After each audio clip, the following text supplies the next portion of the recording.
যে মহিলা নিজের স্বামীকে সন্তুষ্ট করতে পারে না, একটা স্বামীর মনোতুষ্টি করতে পারে না, স্বামীকে শ্রদ্ধা জানাতে পারে না, আল্লাহর জান্নাত তার জন্য হারাম। দেশের 12 কোটি মানুষকে তিনি কি সম্মান দিবেন? স্বামীর সম্মান যার কাছে নাই, স্বামীর মর্যাদা যার কাছে নাই।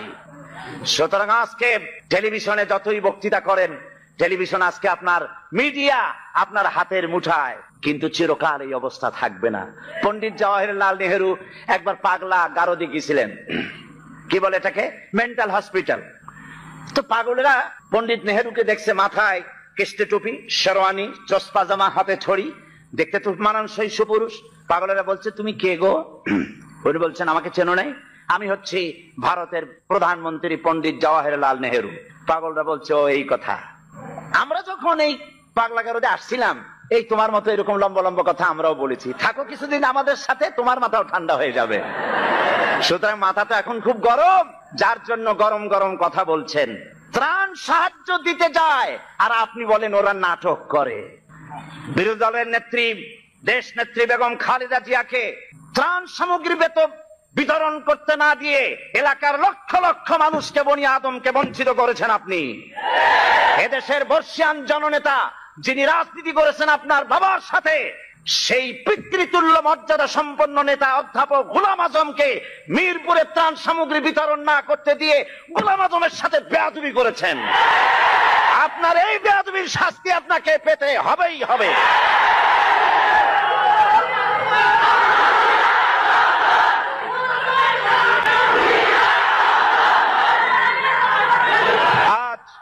আজ স্পষ্ট করে বলি, বাংলাদেশে বলা হয় শিবির রক কাটে, বলে না? এদেশের দেশ পরিচালনার শীর্ষস্থানে বসা এমন এক ব্যক্তির সঙ্গে আমার কথা হচ্ছিল, তিনি বললেন শিবির তো রক কাটে। আমি বললাম আপনি দেখছেন? কয় না, আমার তো দেখার কথা না। জানলেন কি করে? বলল যে পত্র পত্রিকায় লেখে, সব পত্রিকায় আসে সমানে রক কাটে। আমি বললাম পত্রিকার সকল কথা কি আপনি বিশ্বাস করেন? কয় সব পত্রিকায় লেখে, যখন বিশ্বাস না করে যাই কই। আমি বললাম তাহলে তো পত্রিকায় সব কথাও লেখে বর্তমান সরকার অযোগ্য, অথর্ব, অদক্ষ, দেশ চালাইতে পারে না, এটাও বিশ্বাস করেন? বেচারি আটকে গেল, জবাব দিতে পারলো না। এই কথাটা কেন মাথায় ঢোকে না? একটা মানুষের রক কাটা সহজ না গুলি করে মারা সহজ? কোনটা সহজ? যেখানে অস্ত্র পাওয়া যায়, লাখ লাখ অস্ত্র পাওয়া যায় চিরবাবের মতো, সেইখানে একটা মানুষ ঠাইসা ধরিয়া তার রকটা কাটতে তো সময় লাগে, সে চিৎকার মারতে পারে, লোকজন ডাকতে পারে, রক কাটবে কেন, গুলি করে তোমার বেরোতে পারে। সুতরাং আসল কথা হলো, শিবিরের মতো একটা পবিত্র ছাত্র সংগঠন থেকে গোটা নতুন প্রজন্মকে মাহরুম করার জন্য এই অপপ্রচার শুরু হয়েছে।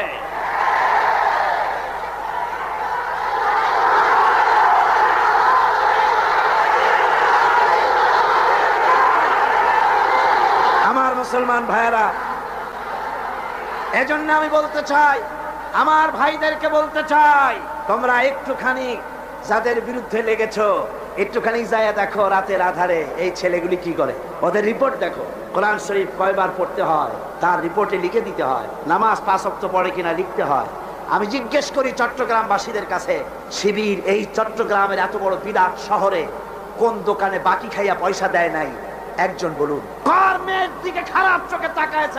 মেয়ে হাইজাক করেছে, কাকে গুলি করেছে, কোথায় ডাকাতি করেছে? বরং আপনারা ওরা যখন সভ্যদারি করে একটু খোঁজ নিয়ে, ওরা জানে না, এইরকম খোঁজ নিয়ে দেওয়ালের কাছে গিয়ে কান লাগায় দেখেন কলেজের ভার্সিটির এই ছেলেগুলি, ওরা কোরআন সরাসরি পড়ে নাই, বাংলায় কোরআন হাদিস বুঝেছে, রাত্রি বেলায় কিভাবে আল্লাহর দরবারে কান্দে, কিভাবে তাহাজ্জুদের নামাজ পড়ে, আর কিভাবে ওদের কলিজার, ওদের ভাই 70টি নেতার কর্মী শাহাদাতের নাজরানা আল্লাহর দরবারে পেশ করেছে পর্যন্ত।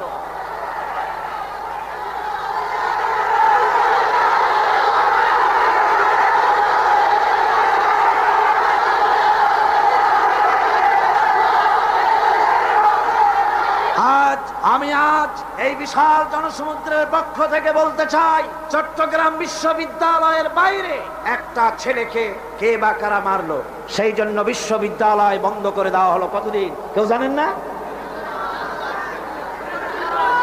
2 মাস। 14,000 ছাত্র ছাত্রীর ভবিষ্যৎকে অনিশ্চিত করে দেওয়া হলো। আমরা প্রতিটি হত্যার বিচার চাই, প্রতিটি হত্যার নিন্দা করি, কিন্তু কোন মন্ত্রীর কথা মতো বিশ্ববিদ্যালয় বন্ধ করে রাখা যাবে না। বিশ্ববিদ্যালয় কোন মন্ত্রীর শ্বশুর বাড়ির আবদার নয়, যৌতুক নয়।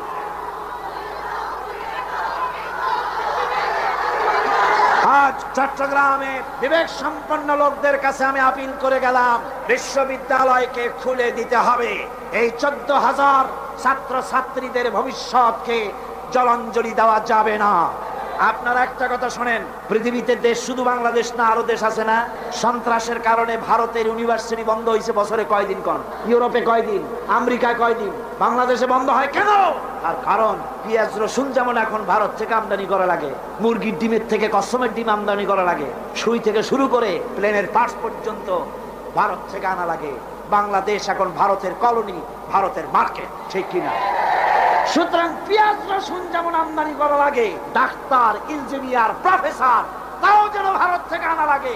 এই জন্য কলেজ বিশ্ববিদ্যালয় বন্ধ করে দেওয়া হচ্ছে।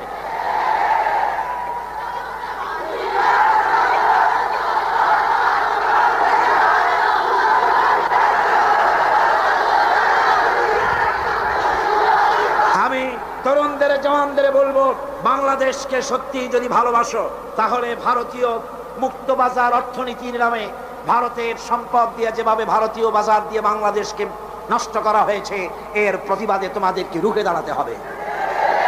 মুক্তিযোদ্ধাদেরকে বলবো, মুক্তিযোদ্ধারা তোমরা যারা জীবন দিয়ে, রক্ত দিয়ে এই ভূখণ্ডকে একটা সম্পূর্ণ বাংলাদেশে পরিণত করার জন্য জীবন আর রক্তের বিনিময় দেশ স্বাধীন করেছিলে, মনে রেখো, একটা দেশের নামের পরিবর্তনে বা সে দেশের পতাকার পরিবর্তনে দেশের মানুষের ভাগ্যের পরিবর্তন হয় না। মুক্তিযুদ্ধ করে দেশ স্বাধীন হয়েছে ঠিকই, কিন্তু দেশের মানুষের ভাগ্যের উন্নতি হয় নাই। মুক্তিযোদ্ধাদের বলবো, তোমরা আমাদের প্রিয় সন্তান, তোমাদেরকে আরেকটা যুদ্ধ করতে হবে। সেই যুদ্ধ করবা কোরআনের শাসনের জন্য।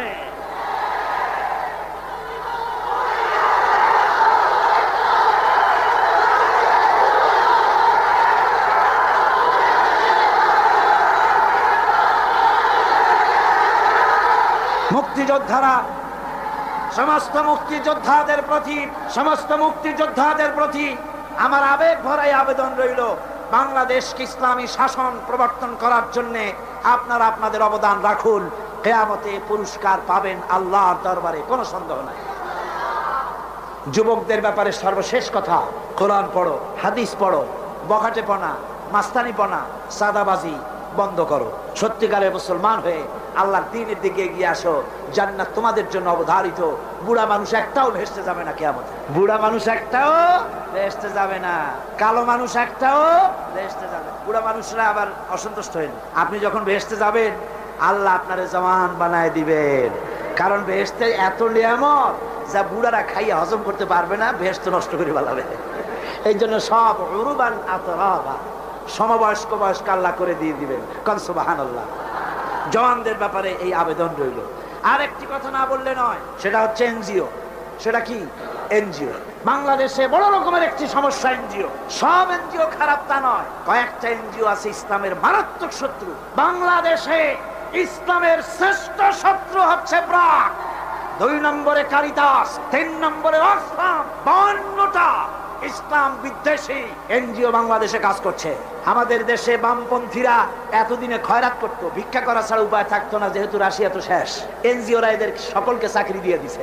আর এদের পত্রিকা হলো, এনজিওদের পত্রিকা হলো, ওর নাম রাখছে জনকণ্ঠ, আসলে এটার নাম হলো জঘন্য কণ্ঠ।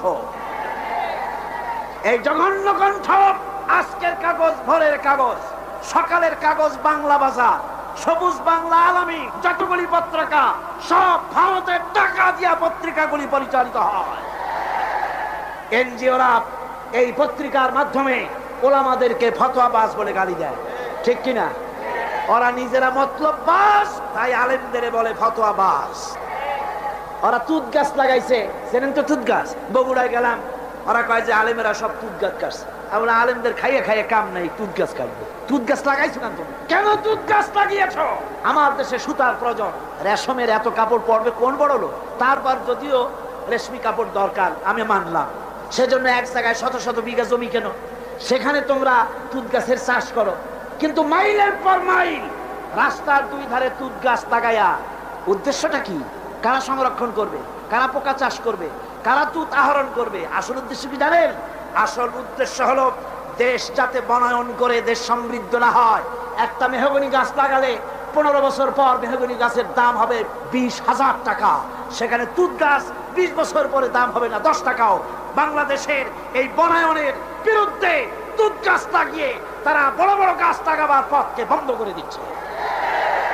সুতরাং এই বদনাম যদি তোমরা আমাদের দাও, শোনো, এই বদনাম যদি আমাদের দাও, আলেমেরা তুঁত গাছ কাটে, এই তুঁত গাছ দিয়েই আমরা তোমাদের ভূত ছাড়াবো ইনশাআল্লাহ। আজ শহর সমূহে আপনি যদি মসজিদ বানাতে চান জায়গা পাবেন না, ভূমি প্রশাসন থেকে বলবে জায়গা নাই। কিন্তু কারিতাস, অক্সফাম, এনজিওরা যদি জায়গা কিনতে চায়, চাষ বানাবার জন্য জায়গা কিনতে চায়, এই চট্টগ্রাম শহরে জায়গার অভাব হবে না। ঠিক কিনা কন? জোরে বলেন ঠিক কিনা? অদূর ভবিষ্যতে বাংলাদেশকে লেবানন এবং বৈরুত বানাবার একটা ষড়যন্ত্র নিয়ে এনজিওরা তারা কাজ করে যাচ্ছে। তারা আমাদের দেশের গরিব মানুষদেরকে খ্রিস্টান বানাচ্ছে। সুতরাং এনজিওরা তাদের অপতৎপরতা যদি বন্ধ না করে, তাহলে এই বাংলাদেশে 11.5 কোটি মুসলমানের মধ্য থেকে আবার টিপু সুলতানের জন্ম হবে, ফকির মজনু শাহর জন্ম হবে। আমরা এনজিও পিটাইয়া বঙ্গোপসাগর পার করে দেব।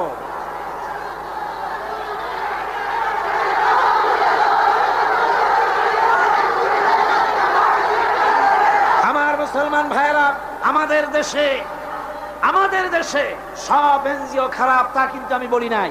800 এনজিও কাজ করে, তার মধ্যে 600 এনজিও বাংলাদেশ বহু ভালো ভালো কাজ করে, আর বিদেশি 200-র ভিতরে 52টা এনজিও কাজ করে ইসলামের বিরুদ্ধে। তার ভিতরে শ্রেষ্ঠ হচ্ছে প্রাণ। একটা বাড়িতে যদি 5টা ছেলে বেকার থাকে আর একটা মেয়ে আছে, বেকার 5টা ছেলেরা তারা চাকরি দেবে না, চাকরি দেবে মেয়ে লোকটাকে। কোন ঠিক কিনা? জোরে কোন ঠিক কিনা?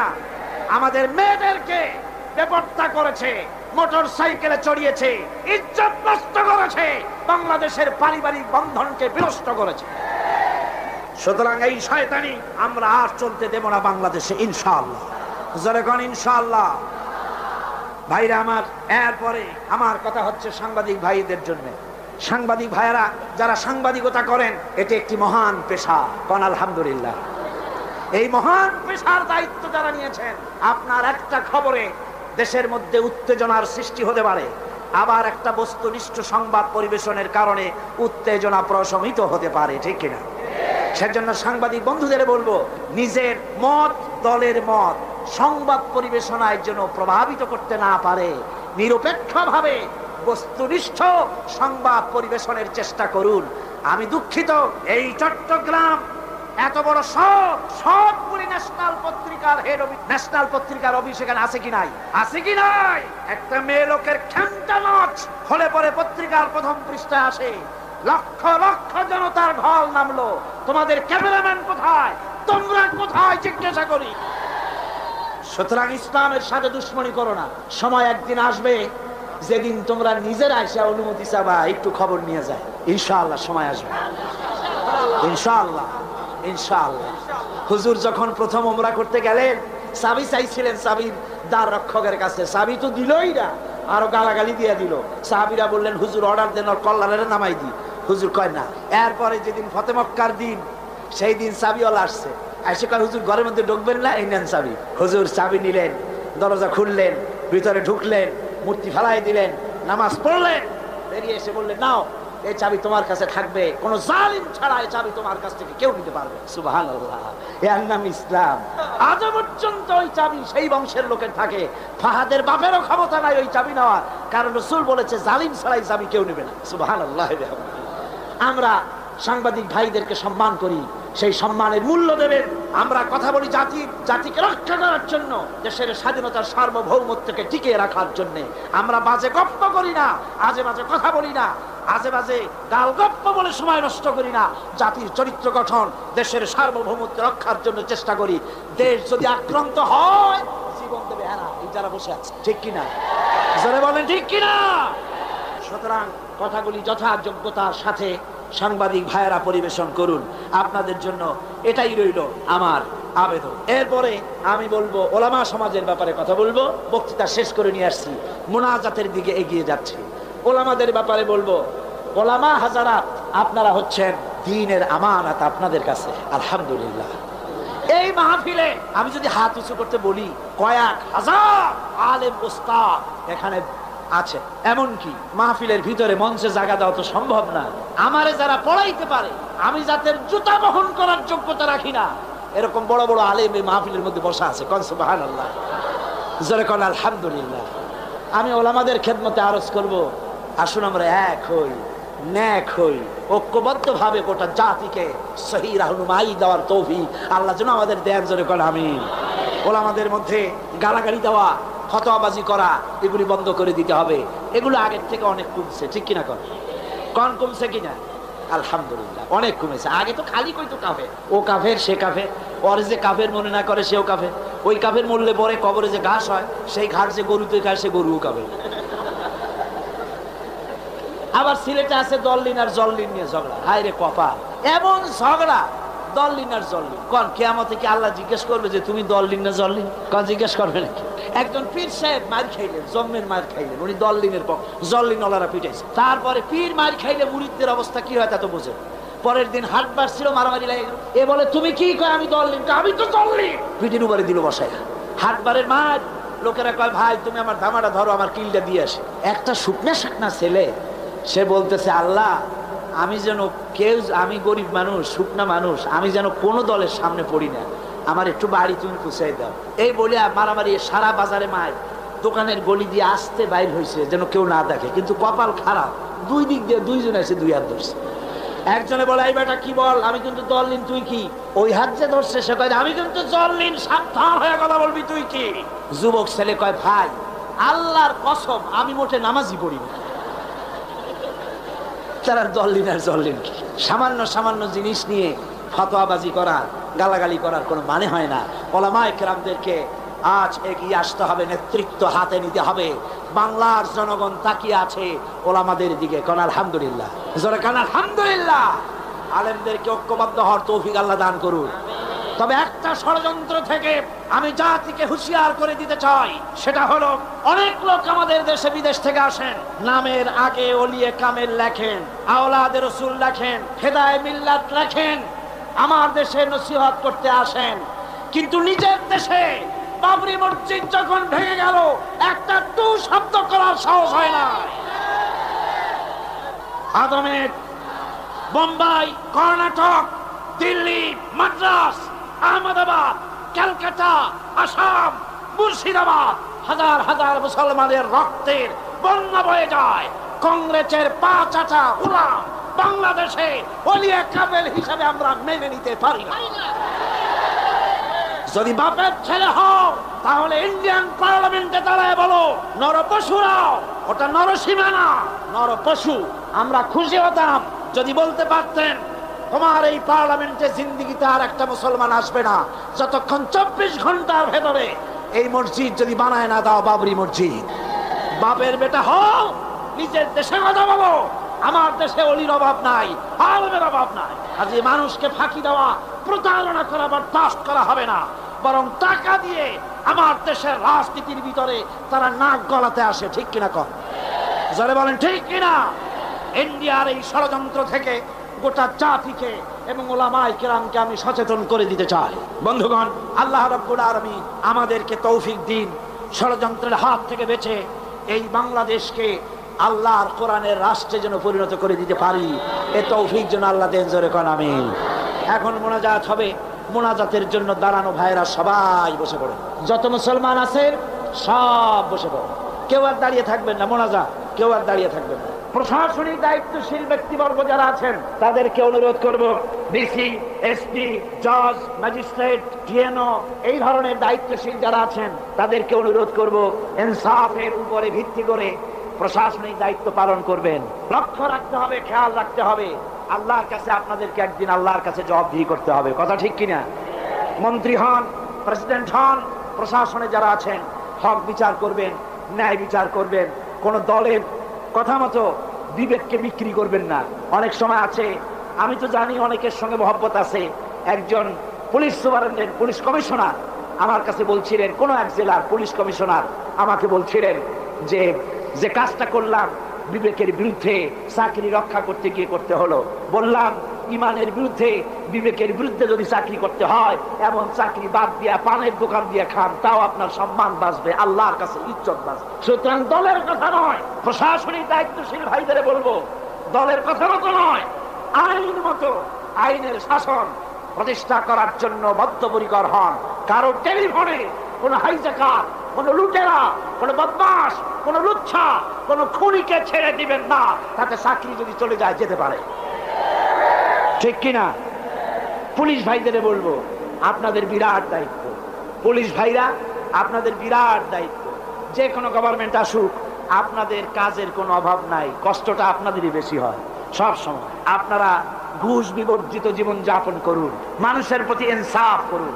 আল্লাহ রাব্বুল আলামিন আপনাদেরকে যারা পাহারা দেয়, আর মিডিয়া, পুলিশ যারা শান্তি শৃঙ্খলা এবং আইন শৃঙ্খলা পরিস্থিতি রক্ষার জন্য যারা পাহারা লাগায়, তাদের সম্পর্কে রাসূল বলেছেন, আল্লাহর নবী বলেন, মুসলিম দেশের সীমান্ত এলাকায় আইন শৃঙ্খলা রক্ষার জন্য যারা পাহারা লাগায় 1টা ঘন্টা, তাহলে সারা রাত লাইলাতুল কদরে হাজর আসওয়াদের সামনে দাঁড়ায়া সারা রাত ইবাদত করলে যত সওয়াব পাওয়া যাবে, 1 ঘন্টা মুসলিম দেশের পাহারা দিলে সেই সওয়াব পাওয়া যায়। আপনাদের চাকরি, আপনাদের ইবাদত, হালাল রুজি খান, ঘুষকে শুকরের মাংসের মতো মনে করুন। হালাল রুজি খাইয়া নামাজ পড়ুন, 5 ওয়াক্ত ডিউটির ফাঁকে ফাঁকে 5 ওয়াক্ত নামাজকে আদায় করুন। মানুষের উপরে জুলুম করবেন না। অনেক ট্যাক্সিওয়ালা আছে, খামোখা ট্যাক্সি ট্রাক রাস্তায় ধরিয়া একেবারে অহেতু তার কাছ থেকে 5 টাকা 10 টাকা আদায় না করিয়া ছাড়ি না, বহুত কষ্ট দেয়, ওরা কষ্ট পায়, ওরা বদদোয়া করে। আপনি টাকা পেলেন ঠিক, কিন্তু ট্যাক্সিওয়ালা, রিক্সাওয়ালা বদদোয়া করলো, এই বদদোয়াটা লেগে গেল। আইনে যদি কিছু হয় সেটা ভিন্ন কথা, কিন্তু বেআইনি ভাবে কার উপর অত্যাচার করবেন না। আল্লাহ পাক পুলিশ ভাইদের প্রতি রহম করুন, আর্মি, বিডিআর সকলের প্রতি রহম করুন। সকলের জন্য দোয়া হবে। এখন একটু ঘোষণা আছে, ঘোষণা শুনুন, তারপরে আমরা মোনাজাত করব। লাইলাতুল মেরাজের এই পবিত্র মোনাজাতে সকলে অংশগ্রহণ করবেন, কেউ বাদ যাবেন। এখন মোনাজাত, বইপত্রের শেষ কথা। অধ্যাপক মুফিজুর রহমান সাহেব বলেছেন, ইমানের অগ্নি পরীক্ষা। যে ইমানের কথা এতক্ষণ শুনেছেন, গত 4 দিন শুনেছেন, ইমানের অগ্নি পরীক্ষা। কয়েকজনের দাম জিজ্ঞেস করেছেন, এটা যারা সেপেছে ঢাকায়, আমার লেখা ইমানের অগ্নি পরীক্ষা, এটার হাদিয়া যারা সেপেছে তারা লেগেছে মাত্র 35 টাকা করে। ইমানের অগ্নি পরীক্ষা জিকির আজগার সহ এর মধ্যে আছে, যাওয়ার সময় খরিদ করে নিয়ে যাবেন। আল্লাহ পাক সকলকে তৌফিক দিন। মোনাজাতের আগে আসুন আমরা তওবা পড়ি। সবাই পড়েন আউযু বিল্লাহি মিনাশ শাইতানির রাজীম। সব ভাই নামাজের কায়দায় বসেন, নামাজের কায়দায় বসুন, আর কিবলামুখী তো হয়েই আছে। আউযু বিল্লাহি মিনাশ শাইতানির রাজীম, বিসমিল্লাহির রহমানির রহিম। আস্তাগফিরুল্লাহ, আস্তাগফিরুল্লাহ, আস্তাগফিরুল্লাহ রাব্বি মিন কুল্লি যামবি ওয়া আতুবু ইলাইহি লা হাওলা ওয়ালা কুওয়াতা ইল্লা বিল্লাহিল আলিয়্যিল আযীম। আয় আল্লাহ তাআলা, আমি আর জীবনে কখনো শরীয়তের ওজর ছাড়া ফরজ নামাজ, ফরজ রোজা ছেড়ে দেব না। সবাই বলেন ইয়া আল্লাহ। এই মুহূর্ত থেকে মদ, জুয়া, মিথ্যা, সুদ, ঘুষ, জেনা, অশ্লীলতা, পাপাচার, মিথ্যা, অহংকার, সব রকমের কাবায়ের থেকে তোমার কাছে তওবা করতেছি। তওবা ইয়া রব্বি, তওবা ইয়া রব্বি, তওবা ইয়া আল্লাহ, তওবা ইয়া আল্লাহ, তওবা ইয়া আল্লাহ। লা ইলাহা ইল্লাল্লাহু মুহাম্মাদুর রাসূলুল্লাহ। আশহাদু আল্লা ইলাহা ইল্লাল্লাহু ওয়াহদাহু লা শারীকা লাহু ওয়া আশহাদু আন্না মুহাম্মাদান আবদুহু ওয়া রাসূলুহু। আল্লাহুম্মা আমিন। ربنا ظلمنا أنفسنا وإن لم تغفر لنا وترحمنا لنكونن من الخاسرين. ربنا ظلمنا أنفسنا وإن لم تغفر لنا وترحمنا لنكونن من الخاسرين ربنا لا تزغ قلوبنا بعد إذ هديتنا وهب لنا من لدنك رحمة إنك أنت الوهاب রব্বুল আলামিন 5 দিন ব্যাপী কোরআন শরীফের তাফসীরের মাহফিলের আজকের এই শেষ দিনে গভীর রজনীতে কোরআনে কারীম সামনে নিয়া লক্ষ লক্ষ পুরুষ আর নারী একত্রিত হয়ে গুনার বোঝা মাথায় নিয়ে তোমার দরবারে হাত উঠাইছি রব্বুল আলামিন। এই 5 দিনে আলোচনা করতে গিয়ে আমি মানুষ বলার মধ্যে যদি কোনো ভুল করে থাকি আমি বিনীতভাবে তোমার কাছে মাপ চাই। আয় আল্লাহ, তোমার বান্দাদের দিল থেকে স্মৃতি থেকে সে ভুল কথাগুলি মিটাইয়া দাও। আর হক কথা যা বলেছি আল্লাহ, তেলাওয়াত হয়েছে, দরুদ ও সালাম হয়েছে, আলোচনা হয়েছে, জিকির আজগার হয়েছে, সওয়াবটুকুন জনাবে মুহাম্মদুর রাসূলুল্লাহ সাল্লাল্লাহু আলাইহি ওয়াসাল্লামের রূহ মুবারকে পৌঁছায়া দাও রব্বুল আলামিন। আদম আলাইহিস সালাম থেকে নিয়ে আজ পর্যন্ত পৃথিবীর মাটির নিচে যত মুমিন মুমিনাত শুয়ে আছে আল্লাহ সকলকে তুমি মাফ করে দাও রব্বুল আলামিন।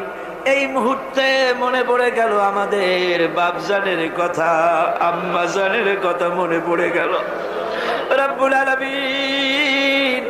আমরা আমাদের জনম দুঃখিনী মা যাদের হারায়া গেছে আল্লাহ,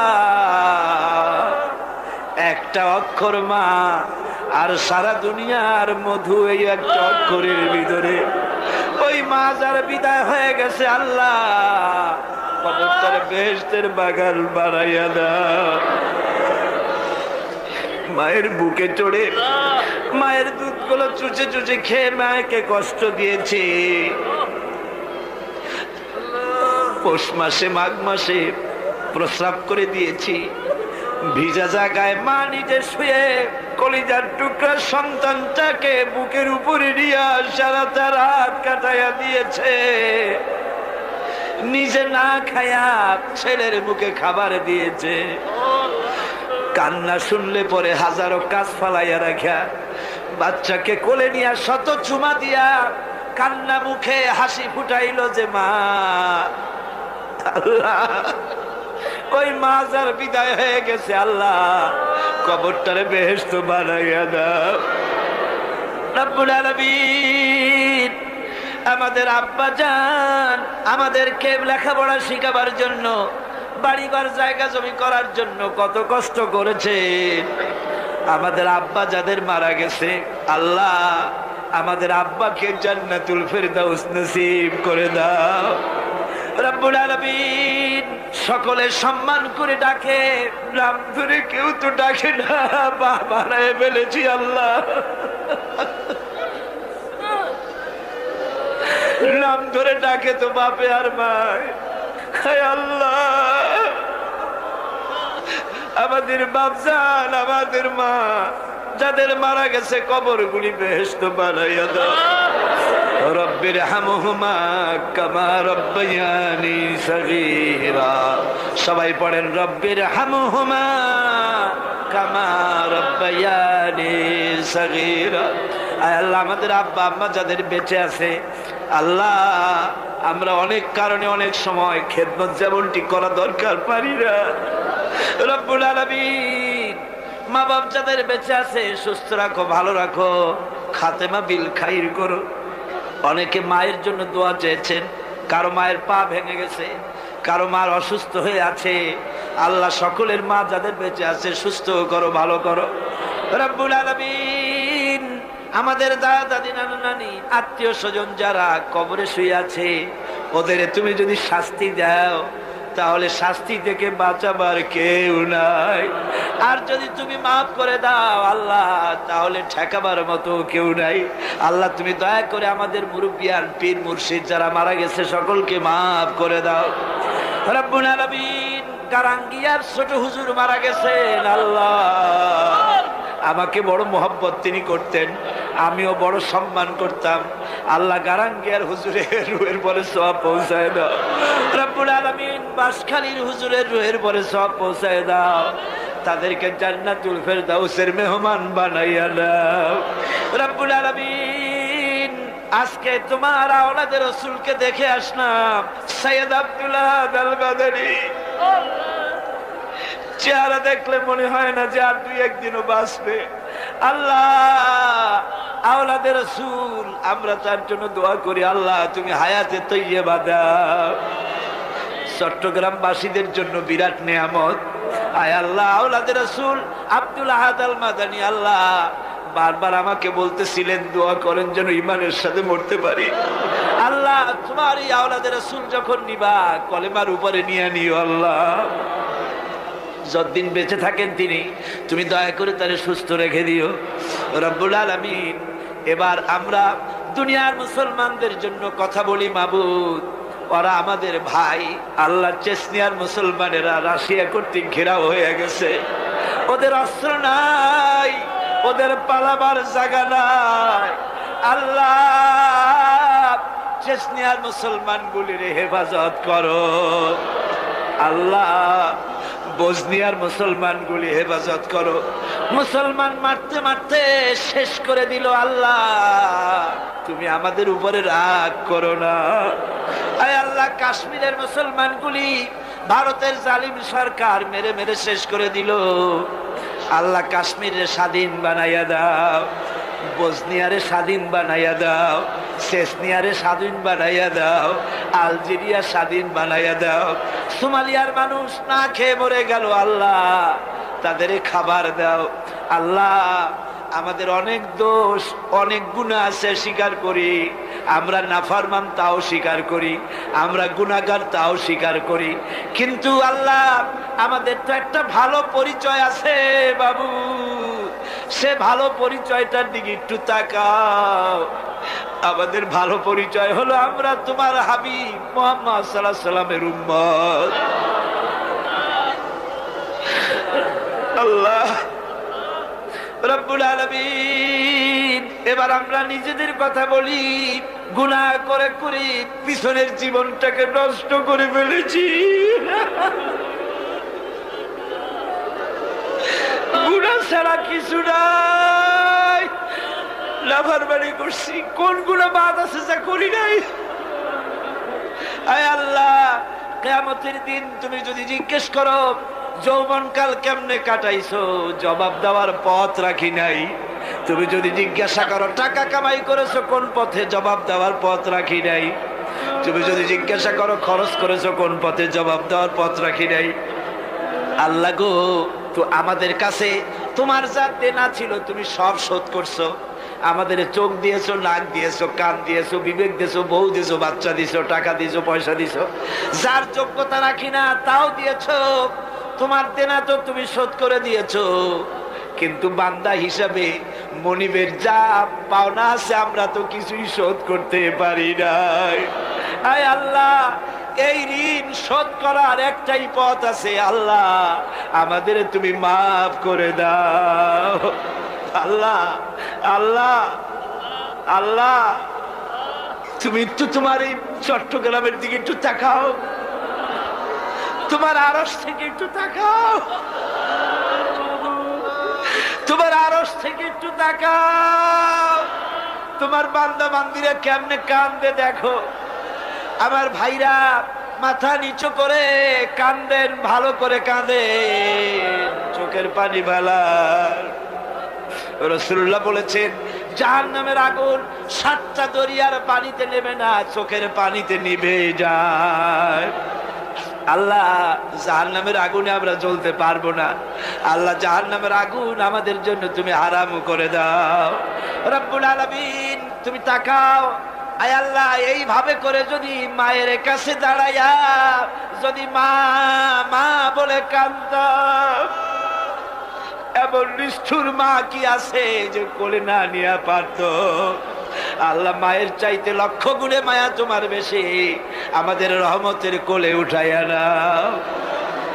রব্বুল আলামিন এই 5 দিনের তাফসীরের মাহফিলের যারা স্বেচ্ছাসেবক ছিল, রাত দিন খাইয়া না খাইয়া, রাত দিন জেগে জেগে কাজ করতে করতে চেহারাগুলি কালো হয়ে গেছে। আল্লাহ, এই স্বেচ্ছাসেবক গুলির জন্য জাহান্নাম হারাম বানাইয়া দিও আল্লাহ। আল্লাহ, মৌলানা শামসুদ্দিন, হায় আল্লাহ, তুমি তার চোখ নিছো, আমরা চোখ ফেরত চাই, শামসুদ্দিনের চোখ ভিক্ষা চাই। হায় আল্লাহ, অধ্যাপক মুফিজ সাহেব, মৌলানা আবু তাহের সাহেব, আহসানুল্লাহ সাহেব, জওয়ান মানুষগুলি ইসলামের কাজ করে করে বুড়ো হয়ে যেতেছে আল্লাহ। শাহজাহান চৌধুরী, এই ধরনের যত আছে, মুমিনুল হক চৌধুরী, আল্লাহ তোমার এই দিনের খাদেমগুলির চেহারার দিকে তাকায় দেখো আল্লাহ। সকলের নাম তো আমার মনে আসে না আল্লাহ, তোমার দিনের খাদেমদের তুমি কবুল করো আল্লাহ। রব্বুল আলামিন লাইলাতুল মেরাজ, মেরাজের রাত্রে বড় আশা করে কোরআন শরীফ সামনে নিয়া তোমার দরবারে হাত তুলেছি আল্লাহ, তুমি আমাদের খালি হাতে ফিরাইয়া দিও না। যত মা বোন এসেছেন আল্লাহ, মা বোনদেরকে পর্দায় থাকার তৌফিক দাও, ব্যাধি থাকলে মাফ করে দাও, স্বামীর নির্যাতন থাকলে আল্লাহ ভালোবাসায় পরিণত করে দাও, নিঃসন্তানীকে সন্তান দান করে দাও। মা বোন যারা এসেছেন খাদিজার মতো, ফাতেমার মতো বানাইয়া দাও। রব্বুল আলামিন, এই বাংলাদেশে কোরআনের শাসন চালু হয়েছে, একটা বারের জন্য দেখার তৌফিক দিয়া দাও। আয় আল্লাহ, দুনিয়ার অফিসগুলি যত রাত হতে থাকে অফিসগুলি বন্ধ হয়ে যায়, আর রাত যত বাড়ে তোমারও রহমতের অফিস তত কর্মচঞ্চল হয়। আয় আল্লাহ, এখন রাত দুপুর হয়ে এসেছে, তোমার রহমতের দরজাগুলি খোলা হয়ে গেছে আল্লাহ,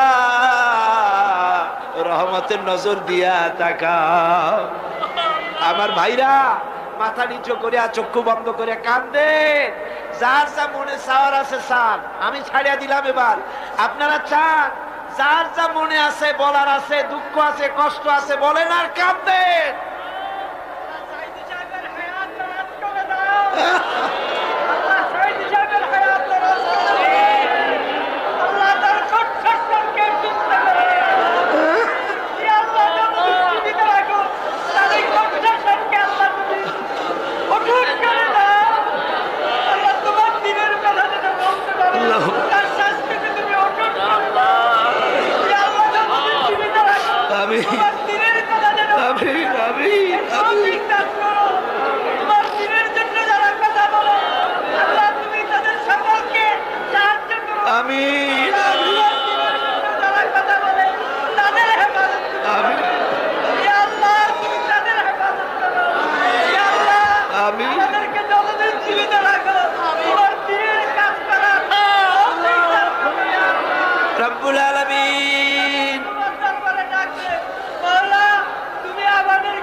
যত মানুষ এসেছে, আয় আল্লাহ তুমি মেহেরবানি করে আমাদের সকলের জন্য জাহান্নাম হারাম বানাইয়া দাও আল্লাহ। আর একখানা দোয়া করি, লাইলাতুল মেরাজে তাফসীরের মাহফিলের দোয়া কবুল হবে বলে আল্লাহ বলতেছে।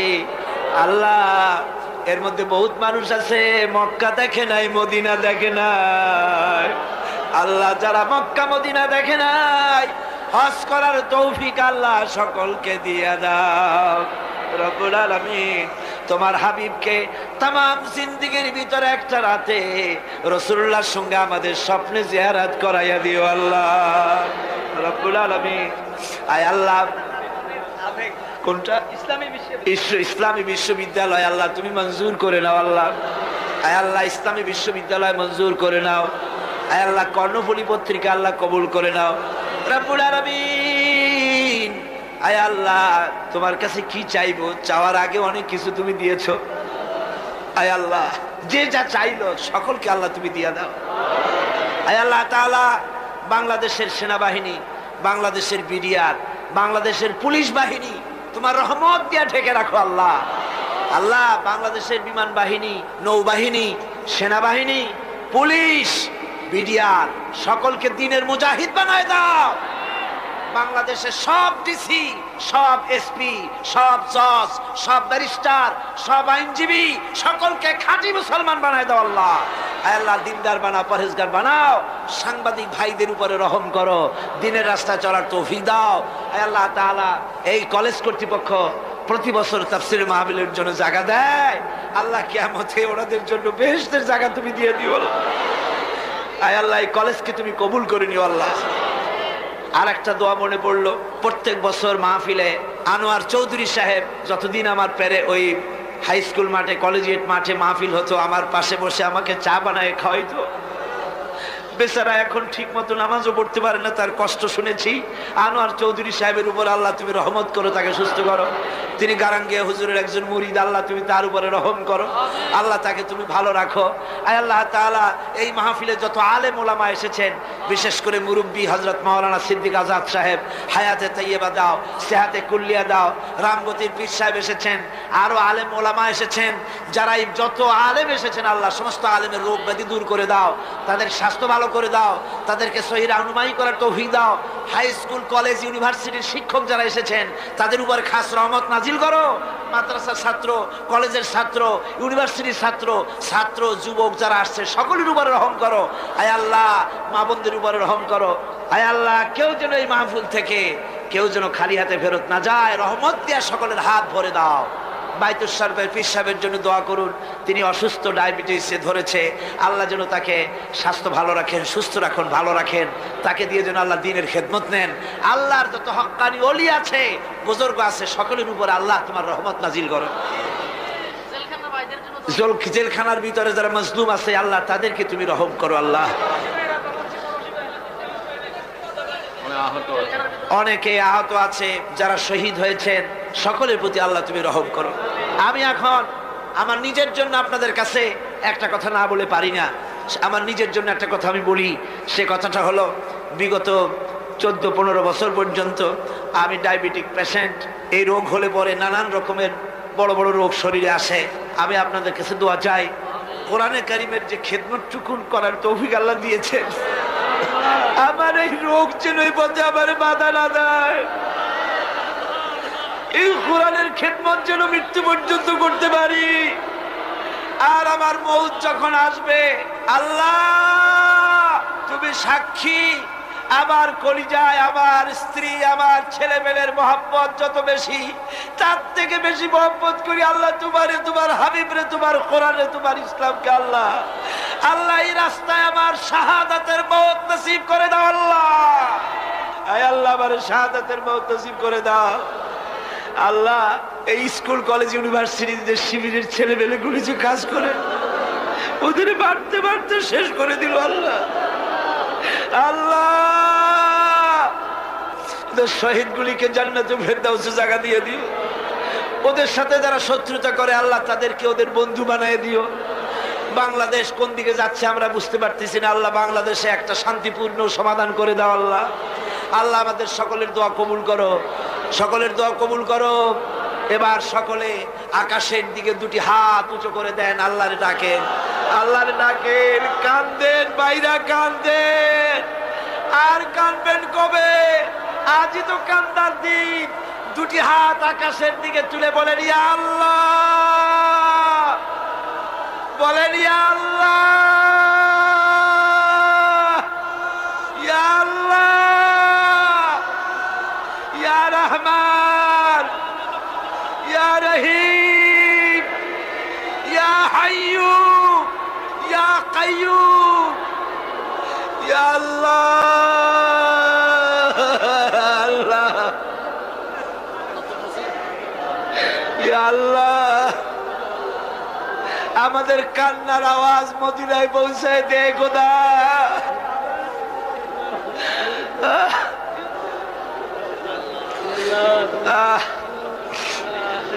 আল্লাহ বাংলাদেশে কোরআনের শাসন হয়েছে, একটা দিনের জন্য হলেও আমাদের দেখায় দিও আল্লাহ। ইসলামের জন্য যারা কাজ করে তাদের উপরে রহম করো। যারা মুসলমান হলো আল্লাহ তাদেরকে খাঁটি মুসলমান বানায় দিও আল্লাহ। যা চাইতে পারলাম না অন্তরের অবস্থা তুমি বুঝো আল্লাহ। আমাদের স্ত্রীদের জন্য দোয়া করি আল্লাহ, আমাদের স্ত্রীদেরকে হেদায়েত করে দাও, তাদের পর্দানশীনা বানাও, তাদেরকে মুত্তাকি বানাও আল্লাহ, তাদের উপরে রহমত করো, তাদের রোগ ব্যাধি ভালো করো আল্লাহ। আমাদের ছেলে মেয়ে যা দান করেছো সবগুলিকে দিনদার বানাও, নামাজি বানাও, আমাদের ছেলে মেয়েগুলিকে নামাজি বানাও, নামাজি বানাও। আমাদের ছেলে মেয়ের নামাজ দেখা, তাদের দিনদারি দেখে আমাদের চক্ষু যেন ঠান্ডা হয় আল্লাহ। এইরকম ছেলে তোমার কাছে চাই আল্লাহ। আল্লাহ আজকের দোয়া ফিরাইয়া দিও না বাবু। আমরা এই বিশ্বাস নিয়ে হাত নামাচ্ছি, যা বলছি সব তুমি কবুল করেছো। ربنا تقبل منا إنك أنت السميع العليم وتب علينا إنك أنت التواب الرحيم سبحان ربك رب العزة عما يصفون وسلام على المرسلين الحمد لله رب العالمين واجعل آخر كلمتنا عند الموت لا إله إلا الله محمد رسول الله السلام عليكم ورحمة الله। এরপরে আল্লাহ পাক বলছেন وآتاكم من كل سألتموه وإن تعدوا نعمة الله لا تحصوها إن الإنسان لظلوم كفار। আল্লাহ পাক বলেন তোমাদের প্রতি আল্লাহ পাকের দয়া, তার রহমত, তার করুণা এত বেশি, তোমাদের সকল চাহিদা তিনি পূরণ করেছেন, কোনো চাহিদা বাকি রাখেন নাই। আমাদের চাওয়ার আগে আমাদের যা কিছু প্রয়োজন আল্লাহ রাব্বুল আলামিন সব সাপ্লাই করেছেন। যেরকম সুবহানাল্লাহ। ওই আল্লাহ পাক বলেন ওয়া ইন তাউদ্দু নি'মাতাল্লাহি লা তুহসুহা। বান্দারে আমার নিয়ামত যদি গণনা করো, গুনতে গুনে গুনে গুনে আমার নিয়ামতকে গুনে শেষ করতে পারবা না। এত অসংখ্য নিয়ামত ছড়িয়ে ছিটিয়ে রেখেছি বিশ্ব জুড়ে, সর্বত্র সব জায়গায় আমার করুণার ছোঁয়া তোমার চোখের সামনে পড়বে। আল্লাযী জাআলা লাকুমুল আরদা মাহদাও وَجَعَلَ لَكُمْ فِيهَا سُبُلًا لَعَلَّكُمْ تَهْتَدُونَ। আল্লাহ পাক যিনি জমিনকে, এই পৃথিবীকে তোমাদের জন্য বিছানার মতো বিছায় দিয়েছেন, আর বিচরণের জন্য সমতল পথ তৈরি করে দিয়েছেন। এই পৃথিবীটা তোমার জন্য কি সুন্দর করে আল্লাহ পাক একটা গালিচার মতো করে বিছায় দিয়েছেন, সবুজ ঘাস তাতে রয়েছে। এই পৃথিবীর মাটি আল্লাহ পাক মানুষের জন্য কি সুন্দর ঘাটিতে পরিণত করে দিয়েছেন। এই মাটির আল্লাহর রহমতটা দেখুন, একদিকে মাটি নরম, আবার এমন নরম নয় যে 10 তলা 20 তলা 50 তলা বিল্ডিং করলে পরে এর ভারের চোটে ভিতরে ঢুকে যাবে, এরকম নরম নয়।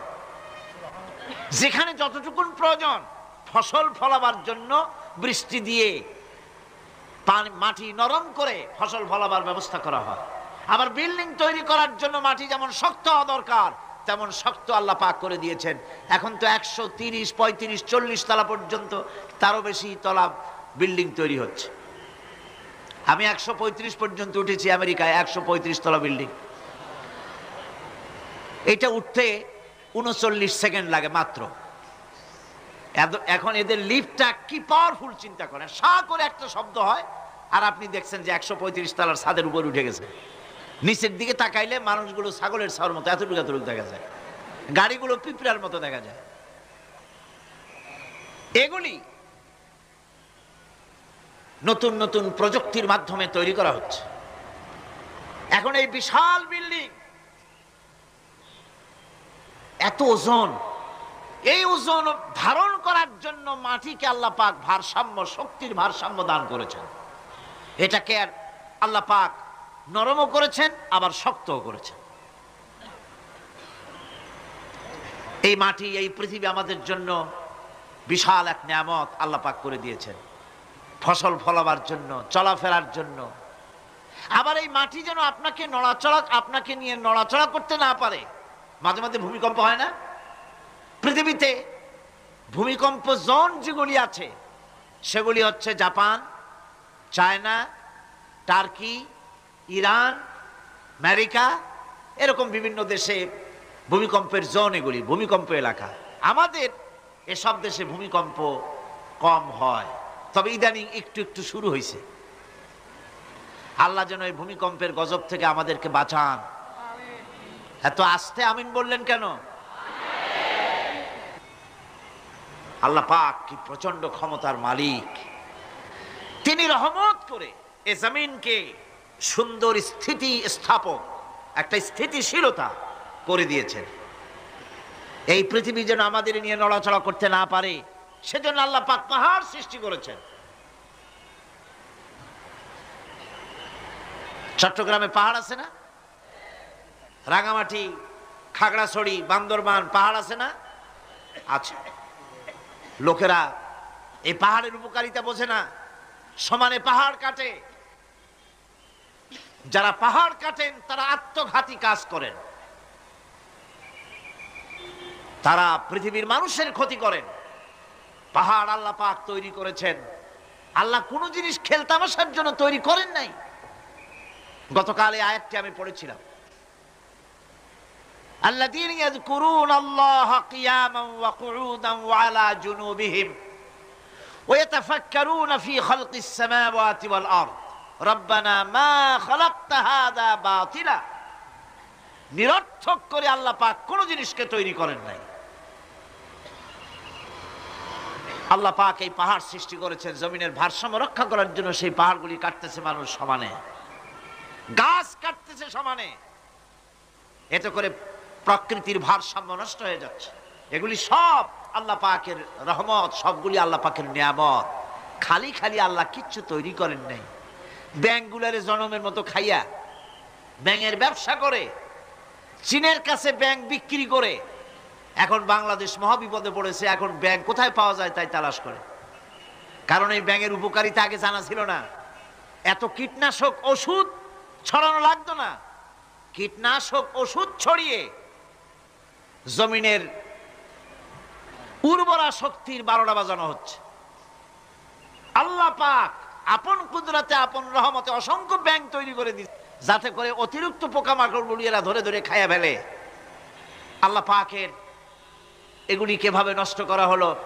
আর এখন কীটনাশক ওষুধ দিয়ে সর্বনাশ করা। আর কীটনাশক ওষুধ আনা হচ্ছে ভারত থেকে, ইন্ডিয়া থেকে। ভারত থেকে কীটনাশক ওষুধ আর সার জানা হচ্ছে, তা দিয়ে বাংলাদেশের মাটির উর্বরা শক্তি আরো নষ্ট হচ্ছে।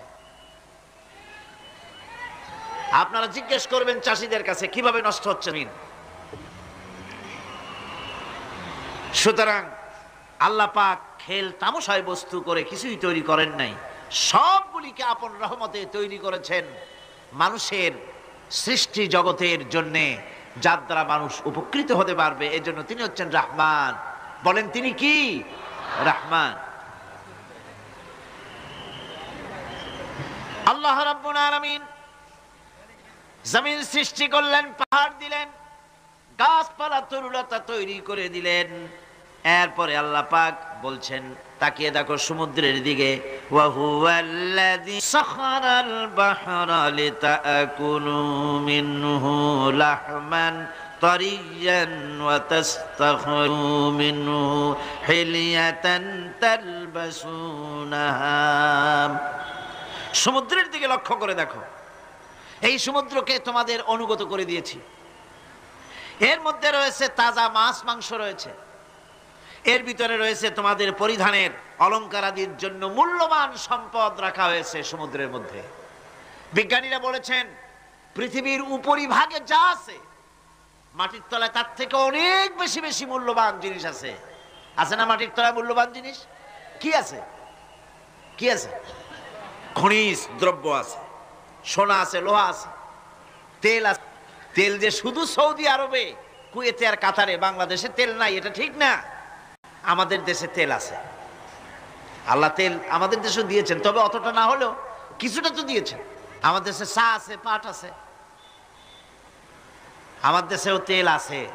মাঝে মধ্যে তেলের কুয়া সিলেটের হরিপুর থেকে, বাখরাবাদ থেকে, ভোলা থেকে, বিভিন্ন জায়গা থেকে তেলের কুয়া বের করে দেখানো হয়। তেল আছে। যারা ক্ষমতাসীন, যারা সরকার, যারা দেশ চালাও, যদি আমারে সেজদা দাও, যদি নামাজি হও, কোরআনের সাথে বিরোধিতা যদি না করো, যদি কোরআন সুন্নাহর শাসন প্রতিষ্ঠা করো, এ ধরনের অসংখ্য তেল বের করে দেব। কিন্তু বারবার উমরা করে, হাতে তসবিহ ধারণ করে, মাথায় পট্টি বেঁধে যদি ইসলামের সাথে নাফরমানি করা হয়, তোমাদের তেল আল্লাহ পাক বের করে ছাড়বেন। আল্লাহ পাক বাহানা পছন্দ করেন না। এই জমিনে ফসল আছে, অসংখ্য ফসল আল্লাহ পাক দিয়েছেন, অসংখ্য খনিজ পদার্থ আল্লাহ পাক দান করেছেন। সেই খনিজ পদার্থগুলি আল্লাহ পাক, খনিজ দ্রব্যগুলি আল্লাহ পাক দিবেন মুমিনদের হাতে। কাদের হাতে দিবেন? আল্লাহ পাক বলেছেন, ওয়ালাউ আন্না আহলাল কুরা আমানু ওয়াত্তাকাউ লাফাতাহনা আলাইহিম বারাকাতিম মিনাস সামাই ওয়াল আরদ। দেশের লোকেরা, জনপদের লোকেরা যদি আমার উপর ঈমান আনে আর আমাকে ভয় করার নীতি যদি অবলম্বন করে চলে, তাহলে ওই দেশের মানুষের জন্য আকাশ আর জমিনের সব বরকতের দরজা আমি আল্লাহ খুলে দেব। নিয়ামতের অভাব নাই, যথেষ্ট নিয়ামত আল্লাহ পাকের আছে। তাহলে বললাম, এই পৃথিবীর উপরিভাগে যত নিয়ামত আছে, পৃথিবীর ভেতরে এর থেকে কম নাই। কত ভিতরে? এই ভিতরে যাওয়ার জন্য একবার একটা চেষ্টা হলো। আমেরিকার ওকলাহামা সিটি, এটি একটি স্টেট।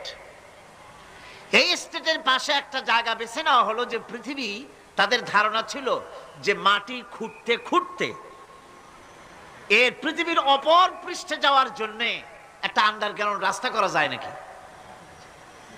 ছোটবেলায় পড়ছিলাম এক ভূগোলে একটা বইতে, যে কেউ যদি আমাদের দেশ থেকে, এখান থেকে মাটি খোঁড়া আরম্ভ করে, তাহলে মাটি খুঁড়তে খুঁড়তে একদিন না একদিন আমেরিকায় পৌঁছে যাবে। কোনো ভিসা টিসা লাগবে না, VD7, DB7, 97 লাগবে না, এমনি যাইতে পারবে।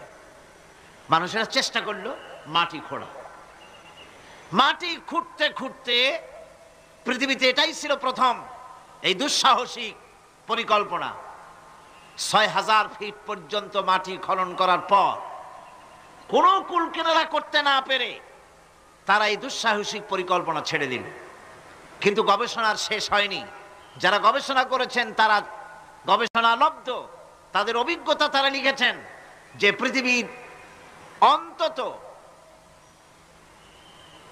180 মাইল গভীর পর্যন্ত তাদের একটা আইডিয়া হয়েছে যে পৃথিবীর মাটির নিচে অসংখ্য খনিজ দ্রব্য রয়েছে, অসংখ্য নিয়ামত এই পৃথিবীর মাটির ভিতরে আল্লাহ পাক লুকায় রেখেছেন। ওর তলায় কি আছে বিজ্ঞানীদের মাথায় এখনো ঢোকে নাই। এই পৃথিবীর উপরে যা আছে ভেতরের থেকে আল্লাহ পাক বেশি রেখেছেন। এরপরে সমুদ্রের ভয়াল দৃশ্য দেখলে পরে মানুষের কলিজা ভীত, প্রকম্পিত, সন্ত্রস্ত হয়ে যায়। কথা ঠিক কিনা? যত বড় বাহাদুর হোক, সমুদ্রের ঢেউর মধ্যে যদি পড়ে, বাহাদুরি আর থাকে না। ঠিক কিনা কন? যতই বলুক আল্লাহ নাই, কিন্তু সমুদ্রে গেলে আর অসুবিধা হয় না। সমুদ্রের ঢেউয়ের মধ্যে যখন মানুষ পড়ে, আল্লাহ পাক বলেছেন, দাল্লা মান তাদউনা ইল্লা ইয়াহু, একমাত্র আল্লাহ ছাড়া সবাইকে ভুলে যায়। আমি দেখেছি সমুদ্রের দরিয়ার ভিতরে ঢেউ যখন শুরু হয়, অমুসলিমরা পর্যন্ত তাদের ভাষায় স্রষ্টাকে যা বলে সে নাম ভুলে গিয়ে সকলের মুখ থেকে বেরোয় আল্লাহ আল্লাহ আল্লাহ, আল্লাহ বাঁচাও।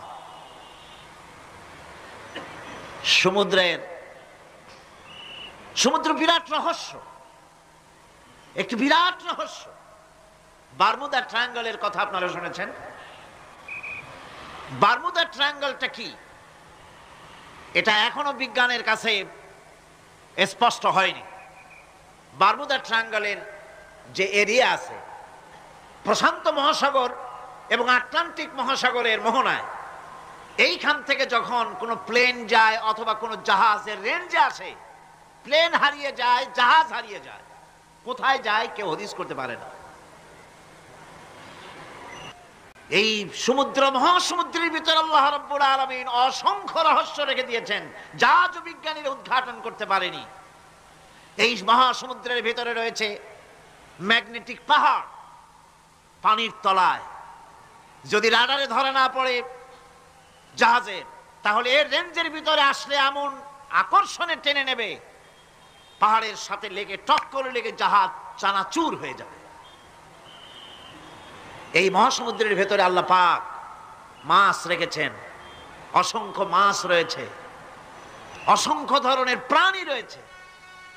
আর তিনি এমন রহমান, প্রত্যেকটি প্রাণীর আবার আত্মরক্ষার জন্য হাতিয়ার তার সাথে সাথে দিয়ে দিয়েছেন। এক প্রকারের মাছ আমি নিজে দেখেছি সি ওয়ার্ল্ডে গিয়ে, এক প্রকারের মাছ আছে, সে যদি আক্রান্ত হয় তাহলে তার পেছনের দরজা থেকে এক প্রকারের লাভা, এক প্রকারের আটা জাতীয় জিনিস ছেড়ে দেয়। ওইটা পানি তড়িৎ গতিতে, আর পানি আশেপাশে পানিগুলি ইলেকট্রিফাইড হয়ে যায়। যে তাকে আক্রমণ করতে আসছে ইলেকট্রিক শক খেয়ে পালানো ছাড়ার পথ থাকে না। আবার আর এক প্রাণী, আর এক প্রকারের মৎস্য আছে, যেগুলি আক্রান্ত হলে পরে সে তখন তার মুখ থেকে ব্লু রঙের, গাঢ় কালো রঙের এক প্রকারের কতগুলি লালা বের করে দেয়, তার আশেপাশে একদম কালো অন্ধকার হয়ে যায়, তারা আর কেউ দেখতে পারে না। এভাবে করে প্রত্যেককেই আত্মরক্ষার জন্য আল্লাহ পাক হাতিয়ার দিয়ে দিয়েছেন। সুবহানাল্লাহ ওয়া বিহামদিহি। সেই সমুদ্রের ভেতরে এই ধরনের মৎস্যরাজি, বিরাট বিরাট প্রকাণ্ড প্রকাণ্ড প্রাণী আল্লাহ পাক সেখানে রেখেছেন। এরপরে এই সমুদ্রের মধ্যে রয়েছে মণিমুক্তা। আল্লাহ পাক বলছেন তোমরা পোশাক তৈরি করবে, তোমাদের স্ত্রীদের জন্য অলংকার আদি তৈরি করবে, সেজন্য ওর ভিতরে মণিমুক্তা মহামূল্যবান জিনিস এই সমুদ্রের ভেতরে আমি দিয়ে রেখেছি। আপন কুদরতে, আপন মেহেরবানিতে, কেউ আমার কাছে চায় নাই, আমি নিজের থেকে তোমাদের সমস্ত প্রয়োজন মিটিয়েছি, যা লাগবে সব জোগাড় করে দিয়েছি।